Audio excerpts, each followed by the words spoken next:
حضرت عمر کا زمانہ ہے، آپ جانتے ہاتھ میں کوڑا رکھتے تھے،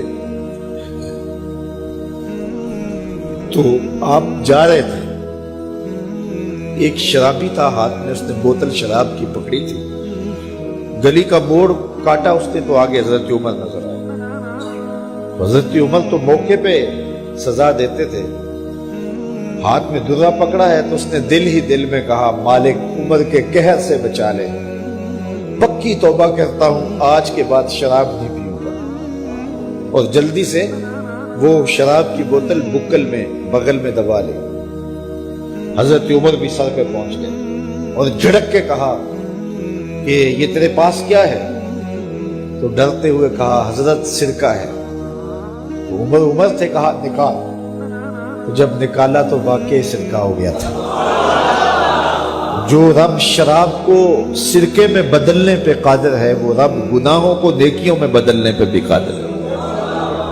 تو اس کے در پہ کوئی آئے تو صحیح، جھولی پھیلائے تو صحیح، ہم تو مائل بکرم ہیں، کوئی سائل ہی نہیں، راہ دکھلائیں کسے راہ روے منزل ہی نہیں۔ کوئی اس کی دہلیز پہ تو آئے، اس کی چوکھٹ پہ تو آئے، بلکہ اس کی رحمتیں تو بہانے ڈھونڈتی ہیں۔ بشر حافی ایک بہت بڑے شرابی تھے اور زندگی شراب کے نشے میں دھت گزرتی تھی۔ ایک دن گلی سے گزر رہے تھے، کاغذ کا ایک ٹکڑا دیکھا، اس پہ رب کا نام لکھا تھا۔ یار بندہ گناہ گار ہو بے ادب نہ ہو، گناہ گار ہو بے ادب نہ ہو۔ تو کاغذ کے ٹکڑے پہ رب کا نام لکھا تھا، اس کو اٹھایا، چوما، صاف کیا، خوشبو لگائی اور اونچی جگہ پہ رکھ دیا کہ یہ میرے رب کا نام ہے، اور شراب پینے پھر میخانے میں چلے گئے۔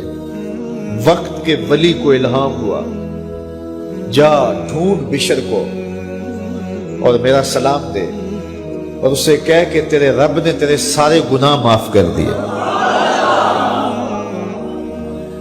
نکلا، پوچھا بشر کون ہے؟ لوگوں نے کہا وہ تو بہت بڑا شرابی ہے۔ اللہ اکبر۔ گھر پوچھا، کہا وہ شراب خانے میں۔ شراب خانے میں پیچھے چلے گئے۔ وقت کا ولی اللہ شراب خانے کے دروازے پہ دستک دے رہا ہے۔ اندر سے آواز آئی، کون؟ نام بتایا، کہا میں بشر کو ملنا چاہتا ہوں۔ کہا وہ تو نشے میں دھت پڑا ہے۔ ساقی میخانہ نے کہا کہ وہ تو نشے میں دھت پڑا ہے، کہا اسے ملنے آیا ہوں۔ اس نے جا کے کہا کہ باہر تیرا کوئی مہمان ہے۔ تو بشر نشے میں ہی ڈولتا ہوا ننگے پاؤں دروازے پہ آیا۔ اللہ کا ولی کھڑا تھا، کہا کہ تیرے رب نے تجھے سلام بھیجا ہے، تو نے اس کے نام کی قدر کی تھی اور اس نے تیرے سارے گناہ معاف کر دیے۔ بشر حافی ننگے پاؤں تھے، اس وقت نشے میں تھے۔ نشہ شراب کا تھا، لیکن رب کا سلام آیا تو یہ نشہ اس سے بھی اوپر تھا۔ جھوم اٹھے اور کہا کہ میں اب رب کا سلام آیا ہے تو اب میں ننگے پاؤں تھا، اب ساری زندگی میں جوتا نہیں پہنوں گا۔ عربی میں حافی ننگے پاؤں والے کو کہتے ہیں، تو بشر حافی کو بشر حافی اس لیے کہتے ہیں کہ وہ ساری زندگی پھر برہ نہ پا رہے، انہوں نے کبھی بھی جوتا نہیں پہنا تھا، زندگی بدل گئی، لیکن پاؤں میں جوتے نہیں پہنتے تھے کہ میرے رب کا سندیسہ جب میرے نام آیا تھا، میری جب تقدیر بدلی تھی، میرے رب نے جب مجھے محبت نامہ بھیجا تھا، مجھے سلام بھیجا تھا، پیغام بھیجا تھا، تو میرے پاؤں میں جوتا نہیں تھا۔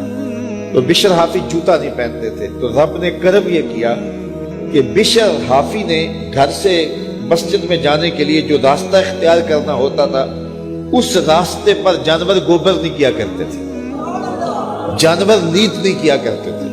یہ بشر حافی کی گزرگاہ ہے۔ ایک دن ایک شخص آیا تو جس راستے سے بشر حافی گزرتے تھے تو وہاں کسی جانور کا گوبر پڑا ہوا تھا، تو اس نے بلند آواز سے کہا ایھا الناس، لوگوں سن لو، بشر حافی انتقال کر گئے۔ لوگوں نے کہا تمہیں کس نے بتایا ہے؟ کہا یہ گوبر پڑا ہوا ہے، اس کا مطلب ہے کہ آج بشر حافی اس گلی سے نہیں گزریں گے۔ تو جب پتہ کیا گیا تو حضرت بشر حافی کا واقعہ انتقال ہو گیا. کوئی سچی توبہ کرے تو صحیح, کوئی اس کی دہلیز تو آئے تو صحیح.